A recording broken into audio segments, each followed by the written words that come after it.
Hey, Bernie people, what's going on? Oh yeah. So we have a small crowd tonight, but that's okay. Because when we started everything here with just the Bernie Sanders campaign, we had a pretty small crowd then too. But then we grew, and we helped build the infrastructure so that the Bernie Sanders campaign could actually come in here and help win Colorado by over 20% on March 1st.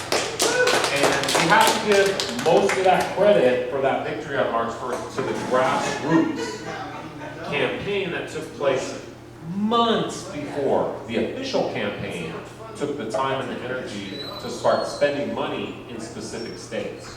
So we've been sitting on our laurels for the last few months after the caucus.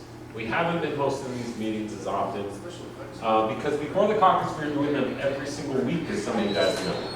And we were here, and our whole purpose before the caucus was to try to tell people how to get involved with the caucus so that they could best make Bernie Sanders the Democratic nominee so that we could make him the president, right? That was what we were all trying to do, and we're still trying to do, is number one goal, make Bernie Sanders the Democratic nominee for president. If that doesn't happen, which we talked about all those months, the whole reason we had those meetings is because we understood the entire time the importance of the primary process. And we used to say here at these meetings that it was the people who got involved in the primary process were the people who determined the nominee for all the Joe Six-Packs walking down Broadway right now who are only going to vote in November. We have done everything we can, especially here in Colorado, where the primary process is completed. We've done everything we can, and you know what we did? We won. That's what we did, is we won. And we didn't just win barely, we won overwhelmingly by 60% to 40%, 39%, whatever you want. And then, of course, because the way the process works, at every level, Bernie's numbers went up because his delegates showed up and her delegates didn't. So we ended up walking away with more delegates than she did. But you know what we didn't do?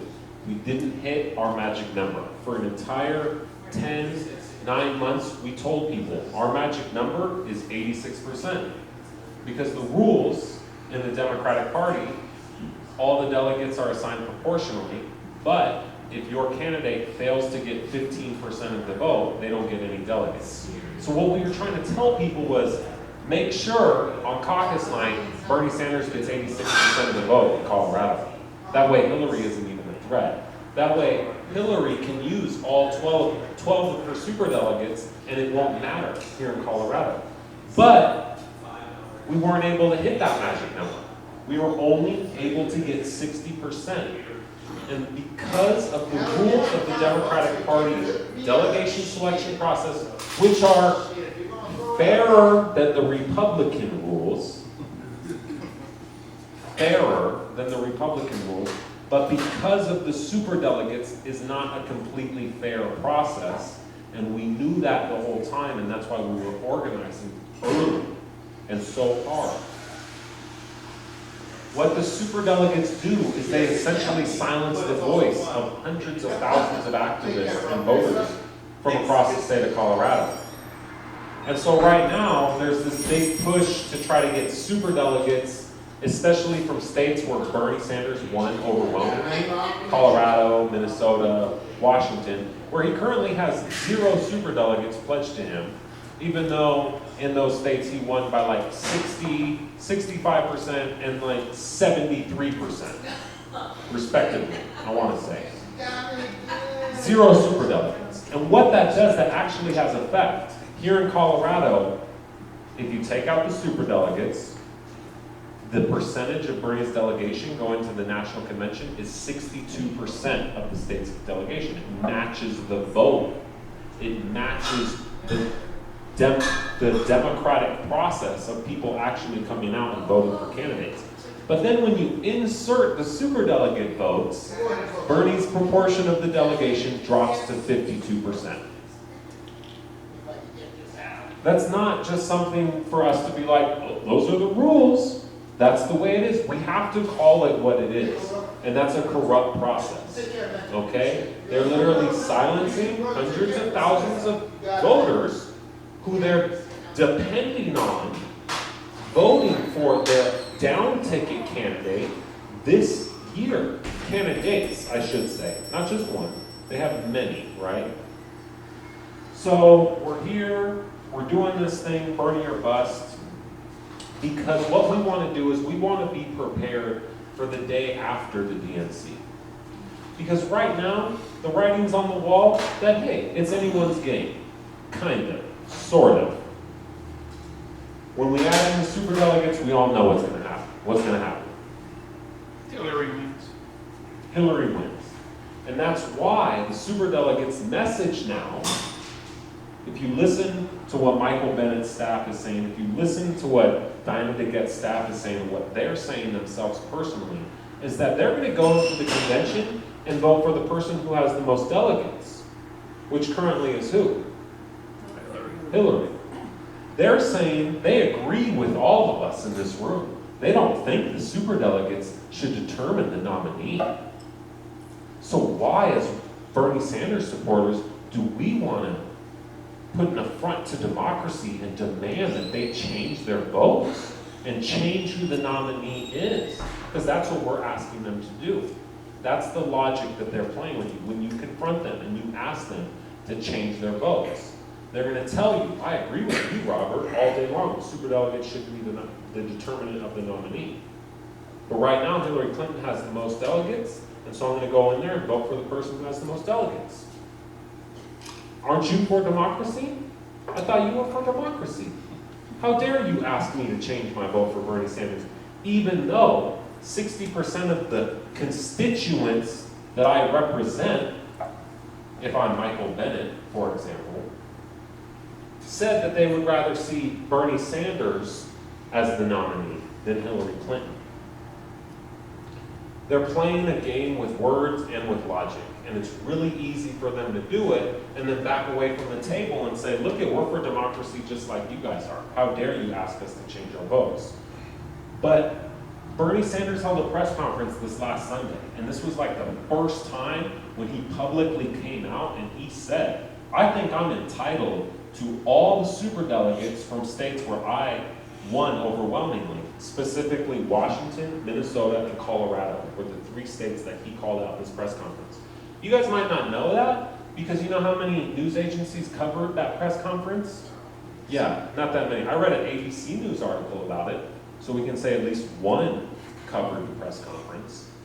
But I want you guys to all go watch the 11 minutes, I think, that Bernie spoke, because it's important to what we're talking about here with Bernie or bust. Things happen in America because of precedent. Because we are able to point to other historical times when we've done similar things, and when we can say, hey, we're not just a bunch of crazy people in the room throwing a tantrum, which the Hillary supporters and the DNC would like to paint the Bernie or bust movement, right? We're not. We are here because history tells us that a third-party run, breaking away from a corrupt delegation selection process, is actually a viable thing that you can do. And I want to point to 1912, Teddy Roosevelt's run for the presidency within the Republican Party, and then breaking away and starting the Progressive Party, and then beating the Republican candidate that year. That's a historical precedent, and we also have a historical precedent of 4 parties, because that's a potential of this year happening, 4 parties running against each other with 1860. I know that's going a long way back, but it's a very important year, because that was the year that Abraham Lincoln was elected president by 38.9% of the vote. He won the Electoral College, which made him president, which let him complete the revolution that the founders of this country started when he ended slavery.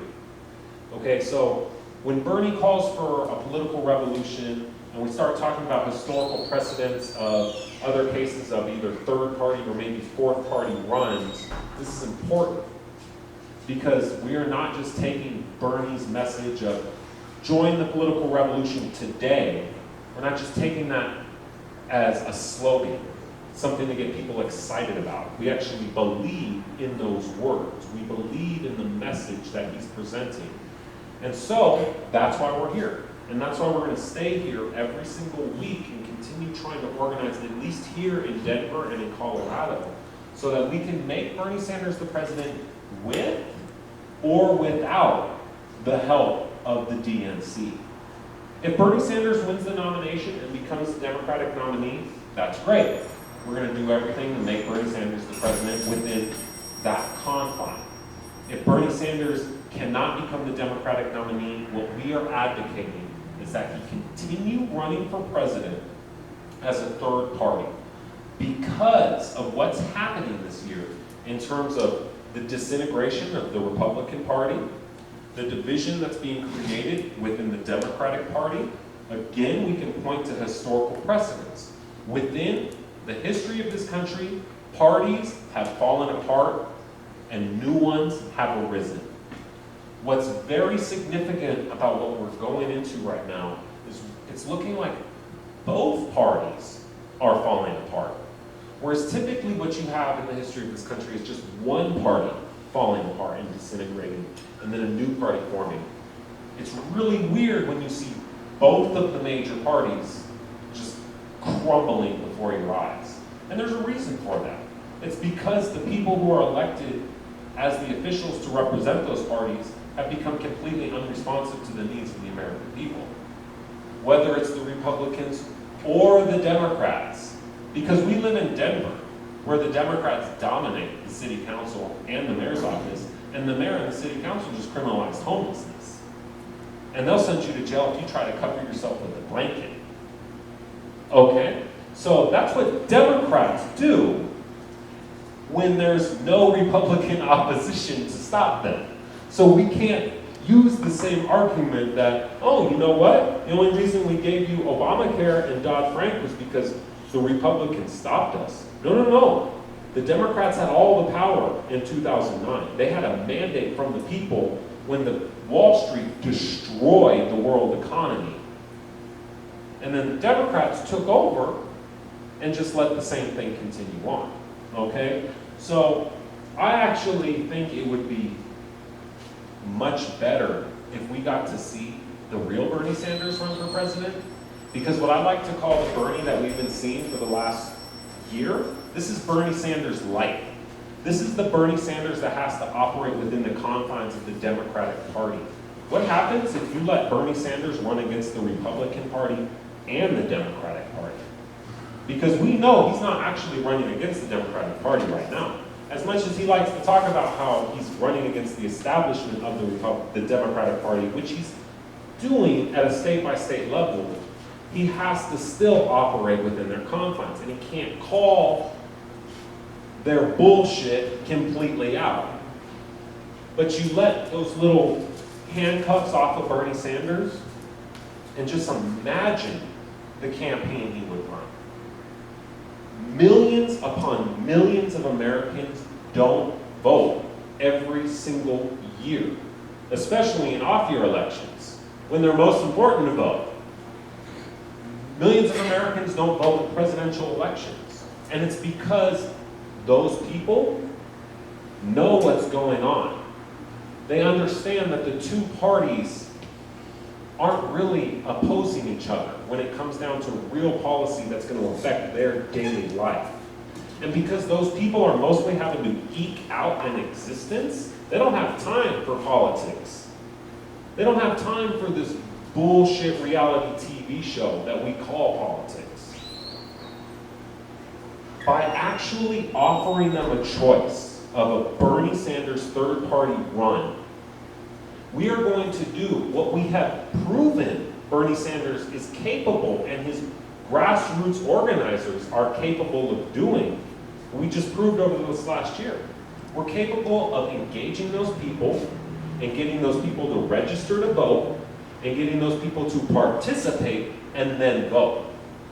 Because, like in Rhode Island last week, the one state last week that let independents vote in their primary, Bernie Sanders won.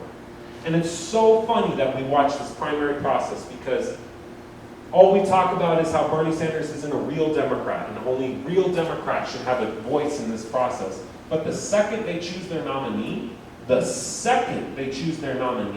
the first thing they're going to do, and then the only thing they're going to focus the next 4 months on, is how they can get independents and unaffiliated people to vote for the nominee, which Bernie Sanders has already proven he's way more capable of doing than Hillary Clinton. But the DNC doesn't care, because the Democrats don't actually want to win elections, okay? If they did, this would have been done a long time ago, and Bernie Sanders would have been the nominee. Just like they're begging Bernie Sanders to quit. If they were serious about winning this general election against Donald Trump, they'd be begging Hillary Clinton to quit right now. Because they all know he's the stronger candidate. But this is bigger than the Democratic Party. This is bigger than just winning an election for a brand. This is a political revolution. And they know it just as well as we know it. And that's why Bernie Sanders cannot become the Democratic nominee without a whole bunch of ruckus being caused by the grassroots, okay? And because the grassroots weren't able to come out and get those 86% all over the states like we should have been able to do, now we're having to face this narrow road, this narrow path, as Bernie Sanders calls it, where we're all depending on California to pull it out for Bernie, right? And as much as I want to hope and pray, and I'm going to donate. I just donated $27 last night to Bernie Sanders. And I hope all you guys go home tonight and donate to Bernie Sanders. Because California is expensive. And he needs all the money he can need. And right now, with Donald Trump becoming the Republican nominee, with Cruz and Kasich dropping out, Hillary Clinton is fighting a two-front war starting today. And the more that we can give to Bernie Sanders' campaign, the more it affects that two-front war. So we need to do everything in our power to make sure that Bernie Sanders keeps hitting those record-breaking numbers in terms of donations. While at the same time, as we help Bernie eke out a win at the DNC, we need to start becoming serious about the prospects of the day after the DNC. And what happens if Hillary Clinton and her superdelegates make her the nominee? Are we all just going to say, man, you know what, guys, we tried so hard, and that was the process, and it was so fair. It was so fair that in Portland, 126,000 people just got disenfranchised. It was so fair in Arizona when thousands upon thousands of people weren't allowed to vote. That was so fair, you guys. We should all go out there and vote for our nominee. Because you know what? If we don't, Donald Trump's going to become the president. And it's going to be the end of the world. Didn't you know that? Because that's the message, and it's already being put out there right now. But what we're trying to say, as the Bernie or Bust movement, Bernie opened a Pandora's box with his campaign just over 365 days ago. And all of that energy that got released when he opened that Pandora's box cannot be stuffed back in. That energy cannot be diverted away to be voted for Hillary Clinton. Because I know there are people in this room, myself personally, who will never vote for Hillary Clinton. Whether or not Donald Trump is the nominee right next to him. We have this small opportunity. Millions of Americans, for decades, have been fed up with the two major parties and their corporate constituencies. So we need to use this little window of an opportunity to shove that window open and help Bernie Sanders become the president. Because if we made Bernie Sanders a president on a third-party campaign, what is Bernie Sanders? Oh, he's the longest-serving independent congressman in U.S. history. Wouldn't that just be fine and dandy if Bernie Sanders happened to become the first independent president in U.S. history? The time is right now. It's right now. Look at the unfavorability numbers of both Trump and Clinton.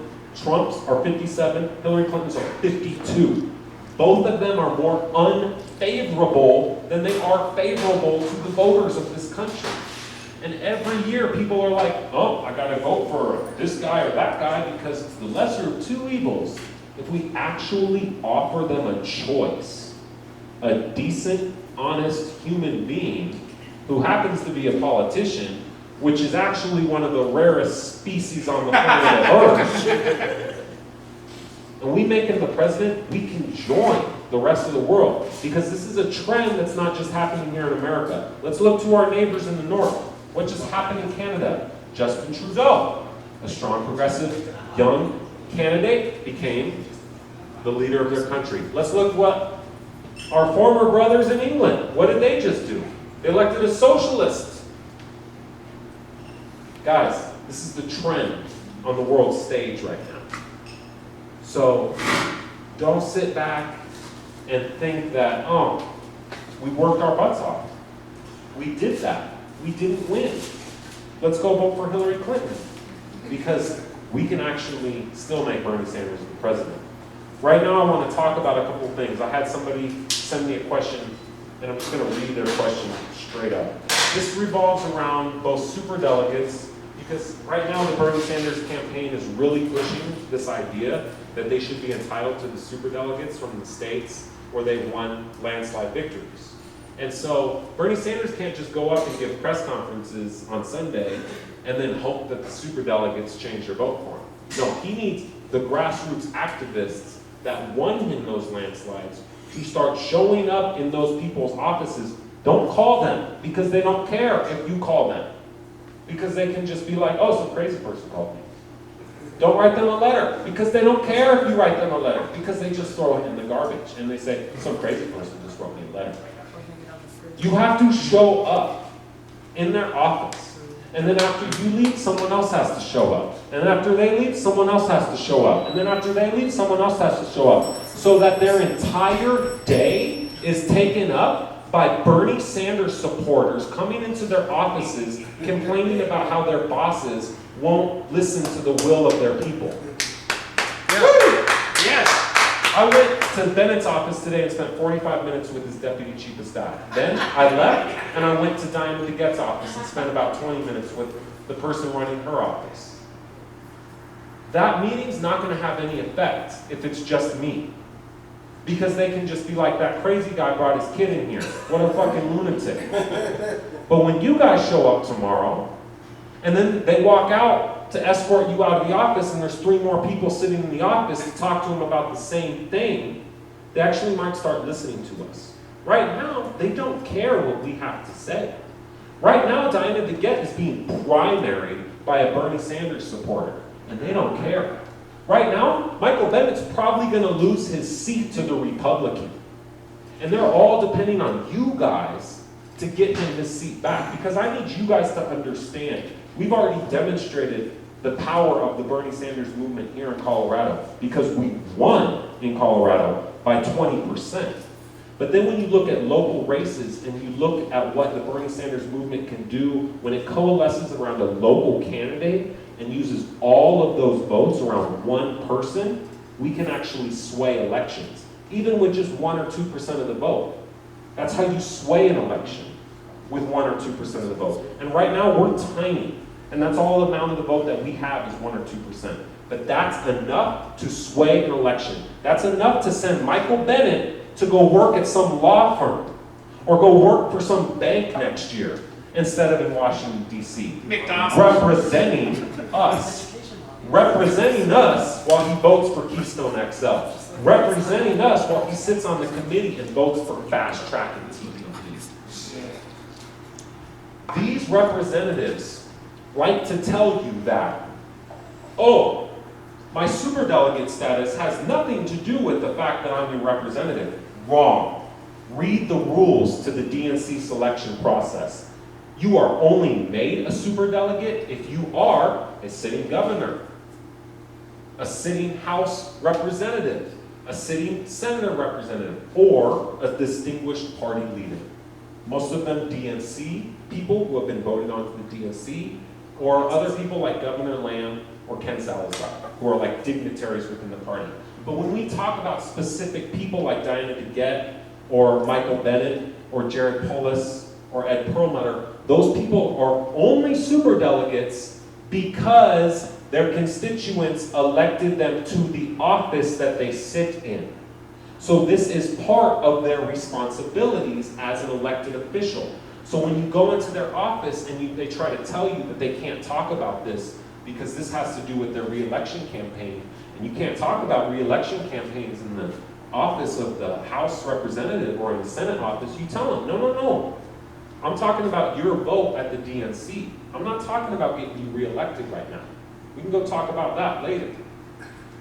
You got elected because the constituents of this district or this state elected you. And those people who are Democrats went out of their way and participated in the March 1st caucus, overwhelmingly voted for Bernie Sanders.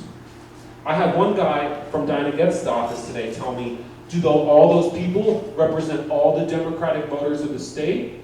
And I said, no, but they represent the people who took the time to vote. Yeah. Because I'm told if I don't vote in a general election, I don't have any reason to complain. You shouldn't say no, you should say yes. If we went out and voted, we do. We do represent the party, right? So I need you guys, we need to start putting serious pressure, here in Colorado specifically, on our superdelegates. If you live in Denver County, put pressure on Diana DeGette. And tell her, hey, Chuck Norris is primarying you. Hey, your office is getting a bunch of calls from a bunch of angry Bernie Sanders people every single day. You want to know how to make those calls go away? You want to know how to make the Chuck Norris primary threat go away? You come out early and you endorse Bernie Sanders and say, hey, I might like be friends with Hillary Clinton and I endorse her as the president, but I'm going to stand with my constituents and cast my superdelegate status for Bernie Sanders. So, they don't want to do that. They want to just go into the convention and say, hey, Hillary has the most delegates, so that's who I'm going to vote for. I don't want to change the nominee. If they do that, you guys, what they're basically doing is pulling the mask off of this entire process. And they're basically saying, this was just a show. This was just a show so that the Republicans couldn't just say we coronated Hillary Clinton. This was just, the fix was in from the very beginning so that it looked like Hillary Clinton had to face a tough competition before she went on against the Republican challenger. And if the DNC pulls its mask off this summer and they just nominate Hillary Clinton like that, we cannot just go to the polls and vote for her, guys. I know most of you guys won't. So that's the point of Bernir bust. And that's where it really gets tough, is you get into things like, I know there's a whole movement online, write Bernie in when you go to the polls in November. This is the problem if you write somebody in. Unless his campaign has written an affidavit to the Secretary of State here in Colorado saying, I accept all the write-in votes in my name. You know what the Secretary of State does with your write-in vote? They throw it away. Just like they throw away the thousands of people that vote for Mickey Mouse every year. Because people do that. Damn, you'd be a good president. Mickey Mouse still won't become our president. He's not a naturalized citizen. So, I want to see the birth certificate first. So, we can't talk about a write-in campaign. What we can talk about is potential, because this is the toughest part about getting elected as a third party. Ballot access. How do you actually get onto the ballot in all 50 states and all the territories? Well, what we're going to probably have to look at is linking up with somebody that's already on the ballot in all 50 states, that already has access in all 50 states and all the territories. And that's what we're going to talk about. We're going to be blatant and say it might be wise if Bernie Sanders linked up with Jill Stein and the Green Party, if, I want to be very clear, if everyone at home watching on YouTube, if Bernie Sanders doesn't win the Democratic nomination. We are not organizing these meetings to say, Bernie Sanders shouldn't become the Democratic nominee. No, we are organizing these meetings so that we actually have an option the day after the DNC is over and Bernie Sanders doesn't happen to win. Because, guys, this campaign, like I said, it opened a Pandora's box. And it's a small historical opportunity that we have, and we might as well take it. Right? This country was founded on a revolution, a political revolution from England. So we might as well reclaim that heritage that our founding fathers gave to us and use this small moment to try to be a little bit revolutionary within the confines of this electoral system that we have. Because you know what other people across this world have to do? They have to light themselves on fire. Literally. They have to go take over the streets. They have to get in brawls with police and get shot and get killed. They don't have to, they choose to. They choose to because they're not free. And so they have to. We don't have to do that here because other people did that for us already. People already died decades ago for the right to vote. For us. So that all we have to do to actually give ourselves and our children and the future generations of this country the government that they deserve, all we have to do is go into a voting booth and make it happen. But now the message that we're hearing from the DNC and all the people circling the wagons for Hillary Clinton is that if you guys go and you cast your vote for a third-party candidate, whether it's Bernie Sanders or anybody else, you guarantee Donald Trump the election. And you know what they're doing on the right side right now? They're saying the exact same thing to those people. And what's unique about our times is the Republicans hate Donald Trump. Yeah. A whole bunch of Democrats hate Hillary Clinton. And both of those people are going to become the nominees of their respective parties, thus isolating and alienating millions of people who are then having a theoretical gun pointed at their head and saying, if you don't vote for X candidate, the boogeyman's going to win and eat your children. Guys, that's why we have to offer the American people a third choice, a sane choice. When you look at the polls and when you look at the issues, the American people overwhelmingly agree with Bernie Sanders. Until last June, I was a lifelong Republican. I was one of those crazy libertarian Republicans that didn't believe in any government whatsoever. And I'm willing to spend all of my free time organizing for Bernie Sanders to make him the next president of this country. There's a bunch of other people that think like me out there within this country. I'm not the only one. I'm not special. Okay? Thinking that we can't activate those people and sway those people to vote for Bernie Sanders is not believing in ourselves. Remember when Hillary Clinton in the debates told Bernie Sanders that we could never have a healthcare for all system? And everyone jumped down Hillary's throat for saying, you don't believe in us, Hillary. You don't believe in us. By saying we could never make a third-party candidate the president, we're basically using the same argument. We're saying we don't believe in the American people to actually wake up, to actually do what millions of them want to actually do, which is vote for a third-party candidate. A sane third-party candidate. Not just a billionaire self-funding his campaign. What's up, Prospero? All right, guys, so I'm going to talk about this question that this lady asked me. We're going to kind of address it, and then what we'll do is kind of break down into a group. I had somebody tell me an idea that I thought was awesome. They said at each one of these meetings, because it is less structured, at the old meetings, we could just tell people, register as a Democrat before December 31st, make sure to go to your caucus on March 1st, go out to your neighborhood and canvass, phone bank, and make sure there's lots of people at the caucus. Follow all these steps, and Bernie Sanders becomes the president. Now the water's a little more murky, right? And we can't say, do this, that, and Bernie Sanders becomes the president. So right now, we have to start thinking about what we can do that really help Bernie. And I want you guys to go home, and if you haven't watched the press conference Bernie gave this Sunday, watch the whole thing, okay? Listen to what he's saying.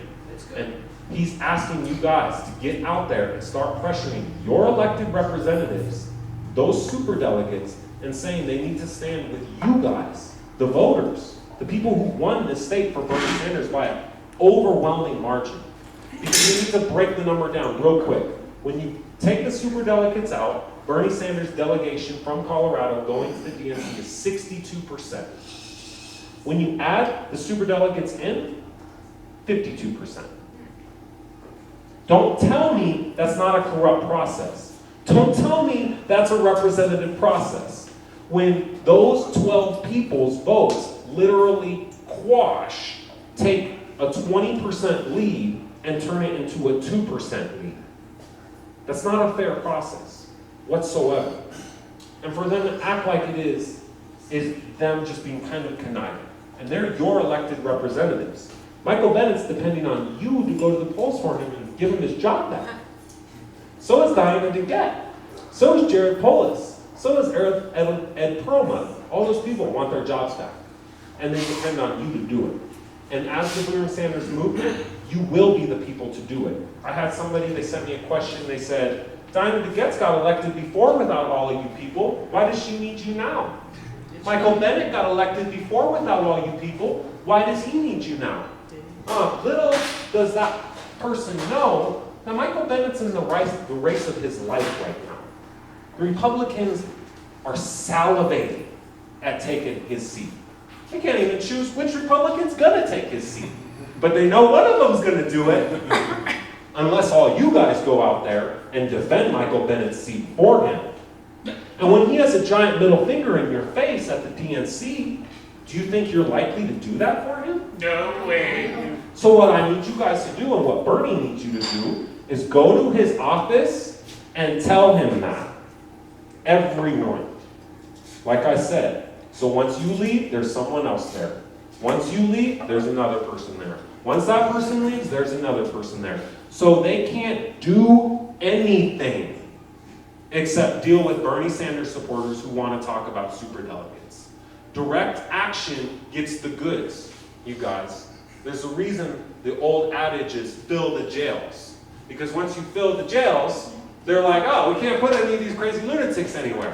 Maybe we should listen to them. We don't have to fill the jails because other people did that for us a long time ago. All we have to do is go to someone's office and then tell them, hey, I'm willing to not vote for you at all unless you just throw me a bone.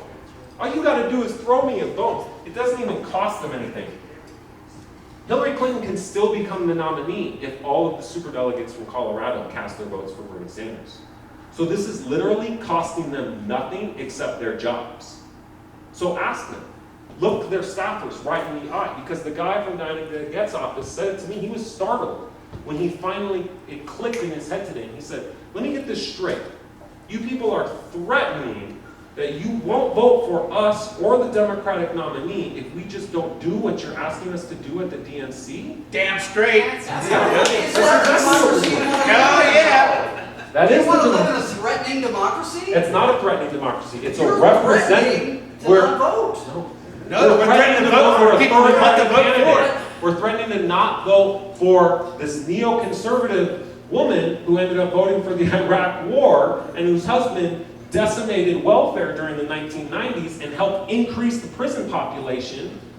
That's the person we don't want to vote for. We're not saying we're not going to vote because we're Bernie or bust. We're going to go in, we're going to go to the polls, and we're going to make Bernie Sanders the president. We're all going to vote. We're just not going to vote for Hillary. With or without the DNC. And that's what the DNC needs to understand, is that millions of Americans are disaffected with the two parties. Millions of Americans could care less about this process right now. And if they actually had a viable third-party option, that third party could become the president, especially in 2016. Because the one rule of 2016, and Donald Trump has proven this, is that all the old rules are out the window. So we need to use this opportunity. Donald Trump tweeted the other day that Bernie Sanders should run a third-party campaign because of the horrible treatment he's reserved by the Democratic Party. I was like, that's the smartest thing Trump has ever said. And that's the thing, it's like, historically, the ticket gets split.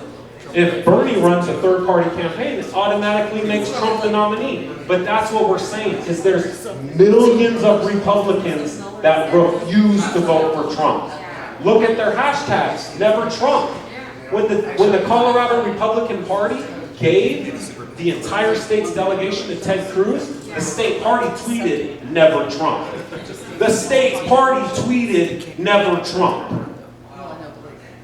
There are millions of Americans, and you want to know who they hate more than Donald Trump? Hillary. Hillary Clinton. Because we hate her too. Because they hated her for 25 years. And they've been waiting for this moment to vote against Hillary Clinton. They don't care who they have to vote for. As long as they can vote against Hillary Clinton, they will vote for anybody. If they can vote against Hillary, but then the option that they were given was Donald Trump, and they can't take that. That's why we have to stand up and say, Americans, millions of you have been waiting for this opportunity for decades. Here you go. Here's the medicine. Instead of one party, historically in this country, one party dies at a time. We're at a unique moment where both parties are dying in front of our eyes. We live in a Both of late them. stage democracy. And like the Princeton, there was a 20-year-long Princeton study, and it was just completed, and they just said, we do not live in a democracy. We live in an oligarchy. And that's why we've been spending week after week here, is because I got 2 kids, man, and my kids, I was raised in one of the first generations. I see another young person from my age group right here. We were raised in the first generation where we were expected to live a worse life than our parents. This is America. And the American dream is supposed to be that you live a better life than your parents, right? We grew up understanding that we wouldn't. And now we have kids. And we understand that they have no future if we continue on with the course, whether or not it's Hillary Clinton or Donald Trump. And I want you guys to check out a book. It's called Listen Liberal. Whatever happened to the party of the people, we're going to break down the group. Whatever happened to the party of the people by this guy, Thomas Frank. 10 years ago, he was the poster boy of the Republican Party because he wrote this book called What's the Matter with Kansas? Where he was calling out the Republican Party for being taken over by a bunch of right-wing lunatics. Now, 10 years later, as a liberal, he's writing this book calling out the Democratic Party for acquiescing to the right, for spoiling the moment. They had it. They had all the power from 2009. After the crash, after they destroyed our economy, they had the Senate, they had the House, they had the White House, and they didn't do anything. They acquiesced to Wall Street. Because if we want to be honest about it, if the Republican Party represents the 1%, then the Democratic Party represents the 10% of this country. And that's whose interests they really have at heart. They do not have working class people's interests at heart. And that's why you have people like the socialist city councilwoman from Seattle, Shama Sawat,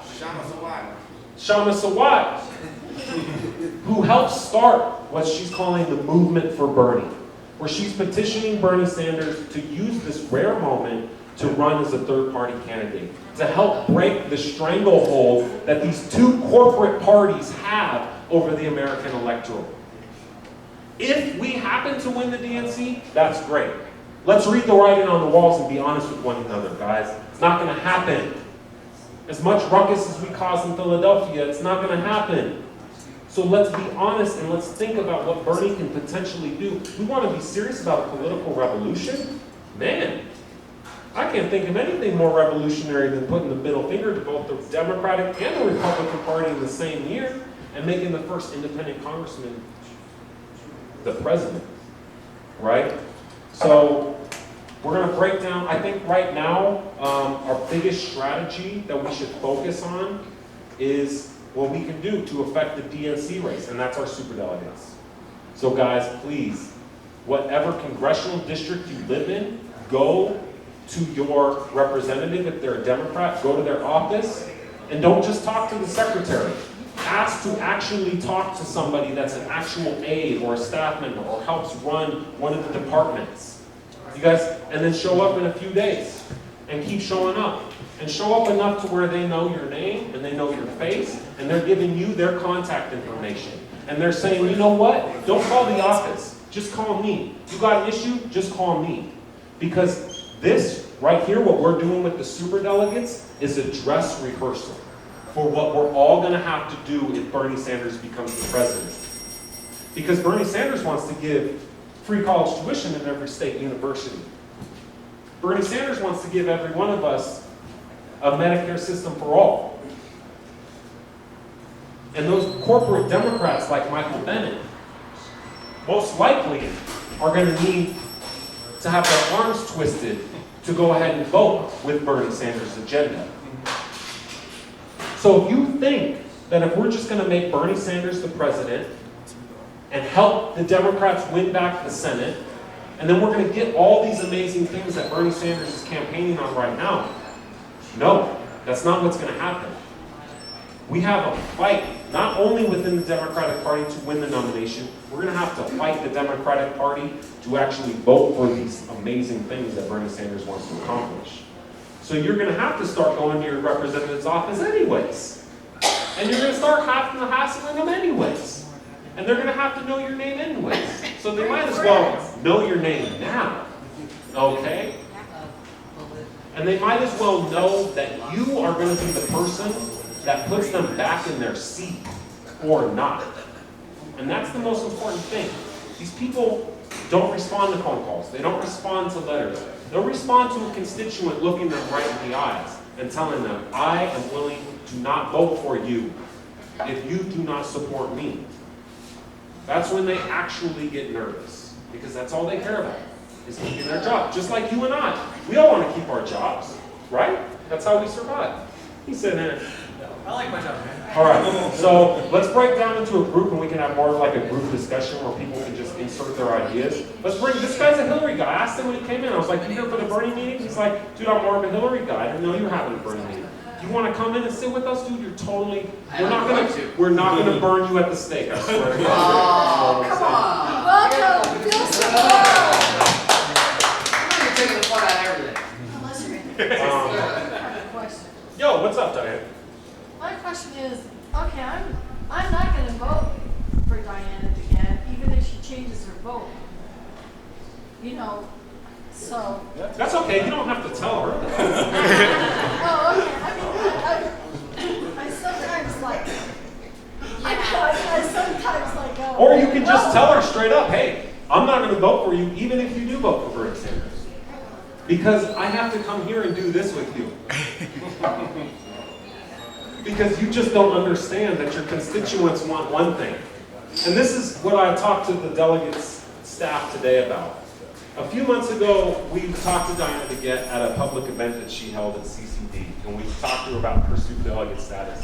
And she talked about how we wouldn't want a congressperson that just gets like information presented to them and then suddenly like changes their mind.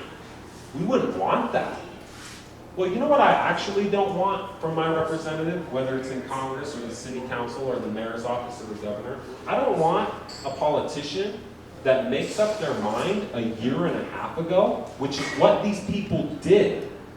The superdelegates gave their endorsements and their votes of their superdelegate status to Hillary Clinton before she even had an opponent. Before Bernie Sanders was even polling at 60% below her.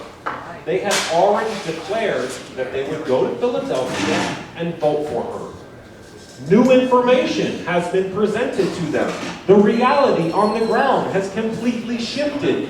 The voters in their states have spoken, and they still have these blinders on. And they act like none of that stuff happened. I don't want a representative that refuses to acknowledge new information.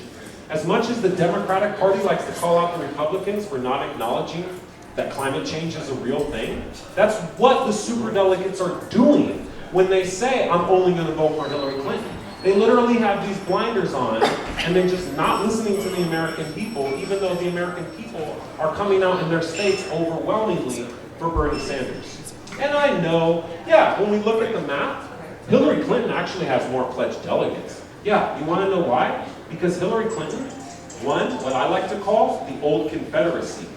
A whole chunk of this country that won't even vote for the Democratic nominee. So she won that whole segment of the country. And congratulations for her. Because you know who's going to win that segment when it comes to election day? Donald Trump and the Republicans. Bernie Sanders? But when you look, Bernie Sanders? North Right. Carolina, yeah. Right. So, But if you look at it, and you look at states where independent swing states, Colorado is a purple state, right? It's purple because we keep swinging back and forth between red and blue. So this has become a battleground state, just as important as something like Florida or Ohio. When you look at it, Bernie Sanders does better in the national polls in those battleground states, like Colorado, than Hillary Clinton does. So right now, I really want you guys to just start pressuring the superdelegates, and then if we need to start talking more about a third-party run, we can talk about that in a few weeks. Right now, we're still in the DNC race to win the DNC race, right? And do everything you can to donate to Bernie Sanders, because he needs as much money so he can slam Hillary with ad buys in California, while Donald Trump slams her from the right, okay? She is stuck between a rock and a hard place right now, and she's gonna start diverting all of her money towards Donald Trump. This is a two-front war. This is helpful to us. All the Republicans have dropped out, and it's just Donald Trump now. So donate like your life depends on it. It does. It does. Plus,